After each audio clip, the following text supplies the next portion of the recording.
iniciando mais um estudo do livro O Evangelho segundo o Espiritismo, capítulo 5, Bem-aventurado os aflitos, instrução dos espíritos, no item Proveito dos sofrimentos para outrem. Olá, pessoal!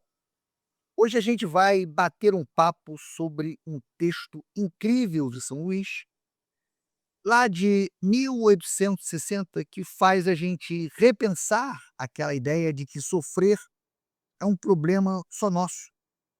Sabe quando a gente passa por uma fase difícil e acha que aquilo não serve para nada além de testar nossa paciência?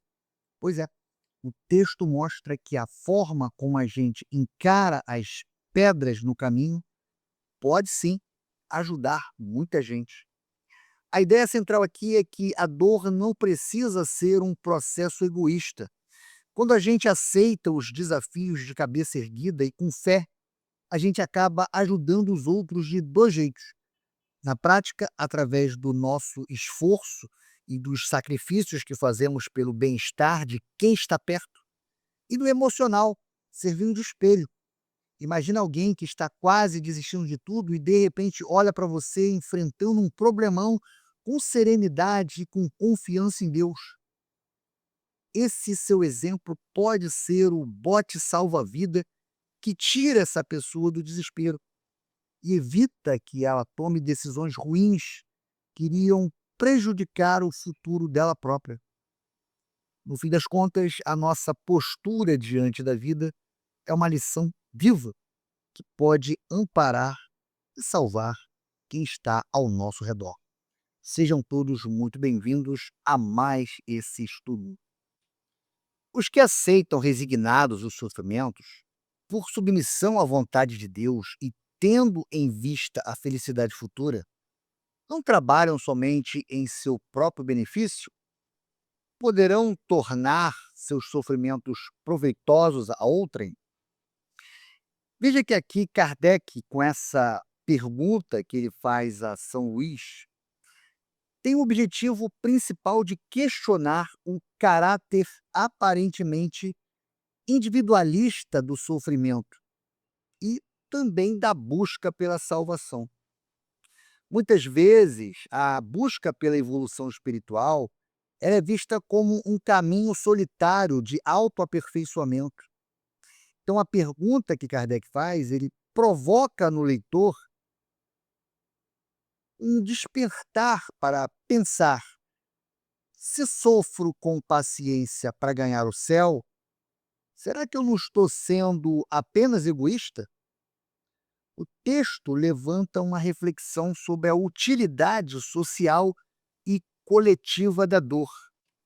Bom, e aí São Luís responde: podem esses sofrimentos ser de proveito para outrem, material e moralmente. Então, de acordo com São Luís, o sofrimento aceito com resignação deixa de ser um evento puramente individual e passa a ter uma utilidade coletiva. Essa utilidade ela vai se dividir em duas frentes. Uma frente material, quando o sofrimento ele gera um benefício prático, um benefício físico para o próximo através da renúncia e do esforço pessoal, e também um proveito moral, que é o impacto no campo das ideias, no campo dos sentimentos e da força espiritual. E aí, São Luís ele vai explicando cada um desses casos. No caso do proveito material, ele se dá pelo trabalho, pelas privações e pelos sacrifícios que tais criaturas se imponham, contribuem para o bem-estar material de seus semelhantes. Então, nessa frase de São Luís, ele explica como o sofrimento, quando transformado em ação, deixa de ser uma carga passiva e passa a ser uma utilidade social direta. São Luís, ele vai detalhar 3 caminhos práticos para isso. Primeiro, o trabalho como sacrifício. Por quê? Porque o trabalho nem sempre ele é prazeroso. Muitas vezes envolve cansaço físico, envolve estresse, envolve superação de limites. Então, quando alguém aceita esse sofrimento do esforço diário, o objetivo de sustentar sua família ou de servir a sociedade, ela está convertendo a sua dor pessoal em um sustento e seguro para os outros. Outra forma que o texto cita de proveito material, ele se refere às privações voluntárias. Privar significa abrir mão de algo que se deseja ou de um conforto em favor de um bem maior. Por exemplo, alguém que economiza no próprio lazer para poder pagar o remédio de um vizinho ou a escola de seu filho. Aqui o sofrimento da falta é compensado pelo alívio da necessidade do próximo. O texto também cita os sacrifícios impostos a si mesmo. Diferente da privação, o sacrifício envolve uma doação profunda de si mesmo, muitas vezes de tempo ou até mesmo da própria saúde. O texto refere-se a criaturas que se impõem a esses pesos por submissão à vontade de Deus. E podemos citar como exemplo a trajetória da irmã Dulce, que ilustra perfeitamente como o sofrimento e as privações autoimpostas, elas podem se converter em bem-estar para o seu semelhante. Ela, mesmo sofrendo de graves problemas respiratórios, ela tinha apenas 30% da capacidade pulmonar. Ela nunca interrompeu seu trabalho de assistência. Temos aqui um exemplo de sacrifício da sua própria saúde. Ela abdicava de qualquer conforto pessoal, dormindo muitas vezes em cadeiras, em bancos, para ceder espaço aos doentes, vivendo em absoluta pobreza voluntária. Temos aqui a privação material. Ela tinha uma rotina exaustiva de busca por recursos, de busca por doações e atendimentos direto a mendigos, a enfermos, transformando seu cansaço físico em hospitais e creches. Sem falar no impacto moral, pois sua resignação e alegria diante das dificuldades serviram de exemplo para milhares de pessoas, salvando muitos dos desesperados e inspirando a uma rede de solidariedade que sobrevive até hoje. E São Luís continua falando que o sofrimento pode ser proveitoso moralmente, pelo exemplo que elas oferecem de sua submissão à vontade de Deus. Veja que aqui a explicação de São Luís, ele foca no impacto transformador que a postura de um indivíduo tem sobre a coletividade. O proveito moral ocorre quando a dor deixa de ser um lamento e se torna uma lição de força espiritual. Imagine um pai de família que subitamente descobre uma doença degenerativa que o impede de trabalhar e realizar suas atividades habituais. Em vez de se entregar à revolta, às reclamações constantes ou ao isolamento amargo, ele aceita a nova condição com serenidade, mantendo a fé e a gratidão pelo apoio que recebe. Ao não se deixar abater pelo desespero, ele utiliza suas forças restantes para organizar as finanças da casa ou orientar os filhos, garantindo que seu sacrifício e limitações não destruam o bem-estar material da família. Um vizinho, um amigo que também está passando por uma crise financeira ou de saúde e pensava em desistir de tudo, vai observar a postura desse pai e, ao ver que é possível manter a dignidade, manter a paz, mesmo na dor, esse observador sente-se salvo do desespero.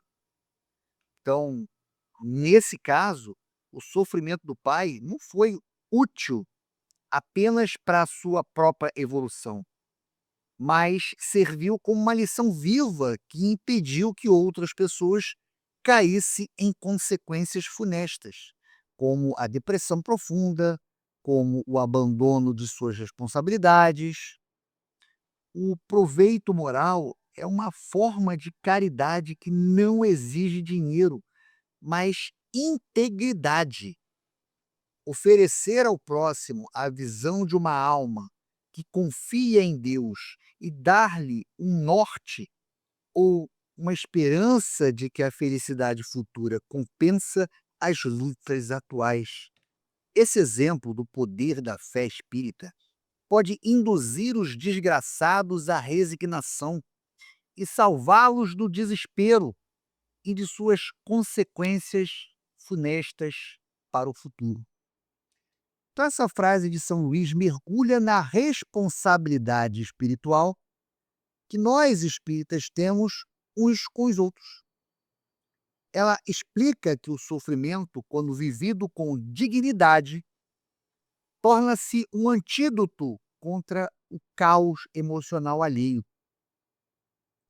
O texto ele comenta que a fé espírita pode induzir ao desgraçado a resignação e salvá-lo. A fé espírita citada não é uma crença cega, mas uma fé raciocinada. Quando alguém que compreende a imortalidade da alma e a justiça das aflições sofre com calma, ela induz quem está ao seu redor. Ela influencia positivamente quem está à sua volta. É o fenômeno do contágio moral. As pessoas não falam que pânico se espalha? A serenidade de uma pessoa convicta de que o mal é passageiro, ele também irradia. Mas quem são esses desgraçados que o texto fala? No contexto da época de Kardec, em 1860, o termo refere-se àqueles que estão em estado de profunda desgraça, em aflição extrema. São aquelas pessoas que perderam a esperança e não conseguem ver sentido na própria dor. Para essas pessoas, ver alguém suportando uma prova igual ou maior que a delas, com submissão à vontade de Deus, funciona como um choque de realidade, um choque de esperança. E o texto fala também que a fé espírita pode salvá-los do desespero. O desespero é a ausência total de perspectiva. O exemplo de fé de um terceiro prova ao aflito que ele também tem forças para resistir. Esse exemplo salva o indivíduo da paralisia espiritual, ajudando-o a trocar o grito de revolta pela prece de aceitação. E, dessa forma, evitar as consequências funestas para o futuro. Este aqui é o ponto mais grave da advertência de São Luís. Na visão espírita, o desespero sem freios pode levar ao suicídio, considerando uma das piores consequências, pois interrompe a prova brusca que é a vida e agrava o sofrimento no plano espiritual. Pode levar à revolta contra Deus, que gera novos débitos e prolonga a necessidade de expiação em vidas futuras. E, além disso, pode levar à própria obsessão, onde o estado de desespero atrai companhias espirituais infelizes que vão amplificar a sua dor.